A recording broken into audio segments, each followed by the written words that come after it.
let's talk about loading this gun. Okay, I'm going to load this with 30 grains. I've got these things basically screw into the flask, and they have a separator. There's a little separator there. Okay, that's really useful because that keeps you, you know, if I didn't have that little separator, I would not want to load straight into the gun after I just shot it, because there could be hot embers in there that would that basically would ignite the charge and potentially blow up the flask. But because I have that separator, it's a little bit more safe. But basically that gun hasn't been shot now in quite some time. I did shoot it earlier today, but has not been shot in some time. So I know that there's nothing in there. So I've got some black powder, GoX black powder. You want to use the 3F. That's designed for the revolvers. If you use 2F, that's fine too. This happens to be 2F. That's what I have here. That's why I'll use it. I got 3F. You can also use black powder substitutes like Paradex, 777. The substitutes tend to be a little bit more powerful. What I'm going to do is I'm going to take the funnel. I'm going to hold that open with my finger, and that's how I'm going to fill up my flask.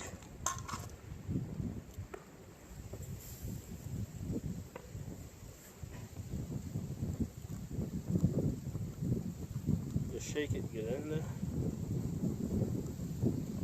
Okay. Then there'll be some on the top. You just shake it, get it in there. Okay, so that's good. I want to cover this up for 2 reasons. First of all, I don't want to drop it on the ground and lose my powder. Second of all, if I do fire this, I don't want any sparks to end up going inside this and blow this up. So I'm going to close that off, put that to the side. All right. This is the one I just loaded. So with this Colt, I usually put about 30 grains. With the Remingtons, they got bigger chambers. I'll usually put 35. You can go 40 and 45 if you need it really hot, but I'm just going to go 30 right now. So I'm going to screw that in like that. All right. So now what we're going to do is load it. We're going to go to the half cock position. Half cock is where the chamber will spin freely. Okay, and I'm going to load one chamber at a time. I'm going to put powder ball, powder ball, powder ball. I find that it's just a little bit neater if I do that way. You could fill up all the chambers with powder, then press them all with ball. That'll work too. But I have found that it's less likely that I will spill if I just do them one at a time. So basically load the chamber. And always load the same, like same chamber in the same position. This way you don't lose track of which one you loaded. I'm using 451 ball here. I find the 454 is better because it's a little bit bigger, so you'll get a better seal, which means better pressure. See, right now this barely shaved. I mean, it did shave off a little ring, okay, on the cylinder head, but not a whole lot. Okay, so it did shave off a little bit. If I use the 454, or even better, the 457, it will shave off a lot more, which will give me a tighter seal, which means that first of all, less gases are escaping when you fire the gun, and secondly, because the ball is seated tighter, more pressure is going to have to build up before the ball starts moving. So that means basically I'm going to get more power out of the gun. But right now I'm just going to do some target practice, so I'm using the 451s, just because. Well, basically, I just want to get rid of them. I won't buy them again from now on. I still have a supply of 451s, but I get 454s or 457s going forward. Years ago, I just bought a lot of them.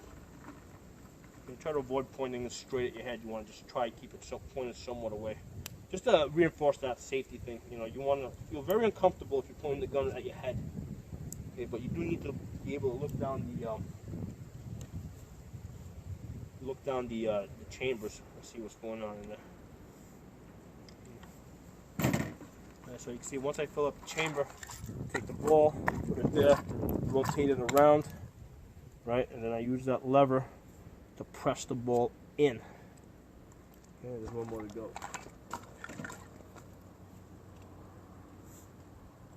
At that time it didn't fill up. That's one of the things you want to pay attention to. When you're doing this, make sure that when you do it, you look at it and you see that it's full. Okay, so that each of your loads is consistent. black powder needs compression to really work. So, like because if you look at the instruction manual that comes with these guns, like on the Colt, they'll tell you to put something like 15 or 20 grains in there. With 15 or 20 grains, you don't get compression. This is basically going to have the same power as like a 22, okay? So you're not going to get the same pressure. But once you get like, get it up to 30 grains or 35, all of a sudden when you seat the bull, it actually presses against the powder. So that gives you a lot more power. Think of like dynamite. If you take dynamite, basically in order for dynamite to work, it has to be the black powder that's in the dynamite has to be tightly wound. Same thing with the powder. Because if I take powder, spray it loose on the table here, and throw a match to it, it's just going to go. It's not a big deal. But once you compact it, that's when you get the the benefit, the power out of it. Okay. So next thing I'm going to do is because now I got my ball seated, I need to lube the front. Okay. So and the reason why we're lubing is so that when I fire around, the chamber that one chamber doesn't ignite all the other chambers. And there's two ways that can happen. Either a spark can go in through the front, or a spark can go in through the back. Let's say if a nipple falls off, a cap rather falls off one of the nipples, a spark can also go in that way. I have had it happen to me a couple times where I forgot to lube the front. And what happens is basically you just get the balls that shoot out the side. That's one of the reasons when you shoot this, your hand's always back here. Even if you have, because they did make like a rifle version of this, you never put your hand up here. Because if you do get a chain fire, these balls are going to come out the side. They're going to blow your fingers off. So that's why you always hold a captain ball revolver back here. Never have your hand up here or anything like that. So the lube is going to prevent that chain fire. And most of the time when I'm just shooting to shoot, I'm pretty sloppy with the loading process. So a lot of times when I'm loading like this, I'll slip and I'll miss the chambers, and there will be powder, along on the face of the cylinder, and that's definitely going to cause a chain fire if you don't lube the if you don't lube the face of that cylinder. So basically, you just take this lube. Now, if you don't have this lube, you can use any oil. You can use motor oil, WD oil, use cooking oil.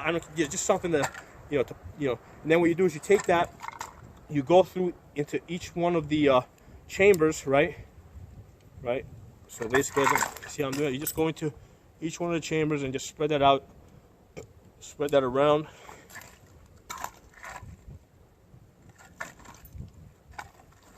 Just,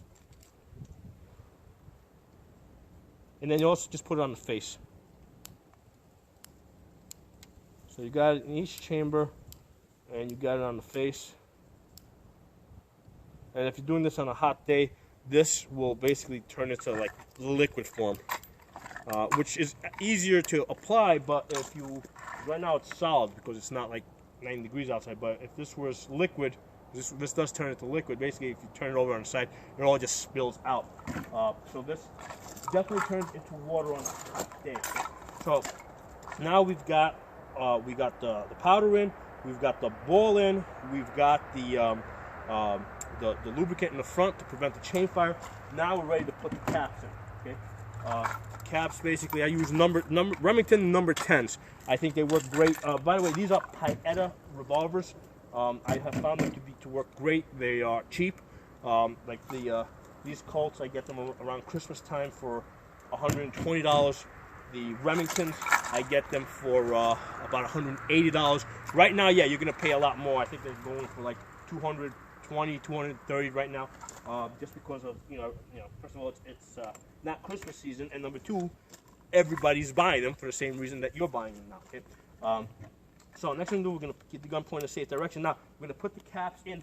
What I do when I put the caps in, usually what I like to do is take a few caps out and put them into something else. Like I'm going to put them into this dish over here, and put because these containers have hold like 100 rounds. I want to put them into something else so I don't risk dropping them. Because if I don't want to drop, if I drop them, I don't want to drop all 100. Okay. The other thing is when you put them in, look at them. Look at the cap. You should see the green filament that's in there, because sometimes that does fall out. So if you look in there and you don't see that green filament, if all you see is the copper, then that means that it fell out. That one's not going to work. With these Remington number 10s, they'll usually, you just push them in with your thumb, and they go in nice and snug and perfect. If you have like number 11s or some other brand, sometimes you have to pinch these. Okay, you have to pinch these in order for them to stay on the nipples. But these Remington number 10s on the Piata revolvers, I mean, they're just perfectly sized.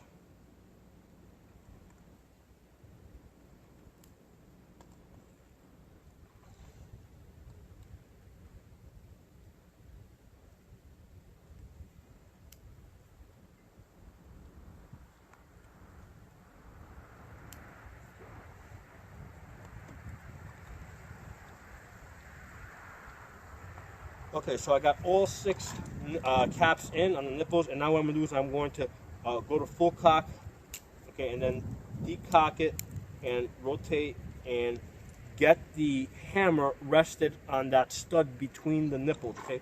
If I was going to carry this, like I said earlier, I would have only loaded 5, you know, if I was going to carry this, I would have only loaded 5, and I would have rested the hammer on an empty chamber, because I'm actually going to shoot it. Or if I'm going to put this in the holster, okay, and basically just keep this like in my office or something, then yeah, I'll load all 6, because I'm not, you know, running around with the gun. It's just staying in one place motionless. But those are the two times that I put all 6 of them in there. All right, so let's, you know what, let's fire this gun. I realize that a lot of you guys on lockdown, you're not going to get a chance to fire the gun. I want to fire this gun because I'm outdoors and it's fun. I'm shooting at those rims over there on the ground. They're about 30 yards away. That looked like it went high.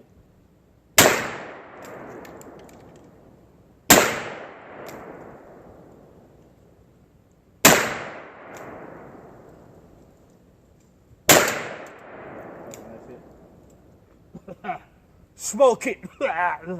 Okay, this is the thing. If you fire this gun indoors, be prepared for smoke. Okay, gun's empty. Okay, point it up. Make sure all the caps are out. So, you know, like I said earlier, the point of this video is to get you guys to the point where you can use this gun for self-defense if you need to. And be prepared for a lot of smoke. You're not going to be able to see after the first couple of shots. You're not going to be able to breathe. So just be prepared for that. And also be aware of the situation that you may not be able to see or breathe at your position, but the other person who might be 10, 20, 30 feet away from you, they don't have that problem. Okay, so that's something that you want to just be aware of and figure out how you're going to deal with that. Okay. And now, I mean, I'm not going to clean the gun up because I plan to shoot some more. But like I said, this gun needs to be cleaned the same day that that you shot it. I showed you earlier how to take the gun apart. And for cleaning purposes, just soap and water. That works fine. The same, basically dishwashing, the same dishwashing liquid that you use. Mix it in the container with water. And usually I use 2 brushes. One in you know, the same caliber as the gun. You know, this one's 45, and then also have a 22 brush, because that's going to allow you to get into those little nooks and crannies. You know, and cleaning is cleaning. Just get the gun clean. You want to clean this. Like I like cleaning outdoors because it gets black. The black powder is really dirty. If you get it on your clothes or on anything other than a stainless steel sink, it will stain it. Stainless steel sink is fine. You can clean it there. It's not going to stain it. In the summertime, I'll clean it outside. If I leave it in the sun for, you know, like if it's 90 degrees outside, if I leave it in the sun, the gun will dry up pretty quickly. And then, you know, what I do is to speed that up, I use a hair dryer. If you're in your home, use your hair dryer. Okay, don't put the gun in your dishwasher in your dishwasher, because you don't want that lead and that stuff. You don't want to dirty up your dishwasher. So don't do that. Clean it in your sink. You know, use the brushes. Just cleaning is cleaning. I mean, you know, it doesn't matter. You know, it's a machine. Just get it clean. So get it clean. Use your hair dryer to dry the gun up. After you've got it dry, put a little bit of. You're gonna put a little bit of oil, like I said, on the nipple threads, and then basically oil the whole gun down. You know, spray some oil into all the moving components, the gears. If you're gonna load it, don't saturate the chamber with oil though. You don't want to do that. Don't saturate the chamber with oil. So then after that, you're ready to load the gun, and you're ready to reload the gun again. If you guys got any questions, comments, feedback from me, please put it in the comment section. If you like the video, give it a thumbs up. And if you're not a member of the channel, please subscribe. I'll see you guys next time.